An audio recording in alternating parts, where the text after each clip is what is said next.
तांबी आणि त्या कम्युनिस्ट लोकांनी माझ्या घरावर मोर्चा काढून पुस्तक वाचण्याची घोषणा केली होती. मी तर आधी पण सांगितलं की छत्रपती शिवाजी महाराजांचा सन्मानपूर्वक उल्लेख जर करत असतील तर माझ्या घरात पण पुस्तक वाचण्याला मला काही अडचण नाही. परंतु आम्ही इथे कार्यक्रम आयोजित केला होता. शिवरायांचं पूजन आणि महाआरती पोलिसांनी आमच्या कार्यक्रमाला परवानगी नाकारली. आम्ही पोलिसांचा कायद्याचा सन्मान आम्ही केला.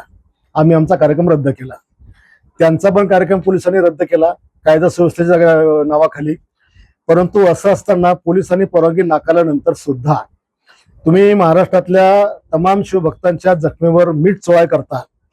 जाणून बुजून जे पुस्तक तुम्ही छापलं, 20 लाख प्रती विकल्या, एवढ्या सगळ्या केल्यानंतर तुम्हाला आता इथून पुस्तक वाचायची आवश्यकता काय? आणि म्हणून आम्ही त्या ठिकाणी पुस्तक वाचायला जर ते येतील तर आम्ही पुस्तक वाचायला म्हणजे ऐकायला आम्ही जाणार. आम्ही समोर खाली बसणार. आम्ही विनयशीलतेने आम्ही सगळ्या गोष्टी आम्ही ऐकणार. आणि त्यामध्ये जर त्यांनी पुस्तक वाचताना छत्रपती शिवाजी महाराजांचा सन्मानपूर्वक उल्लेख केला तर आम्ही टाळ्या वाजून स्वागत करणार.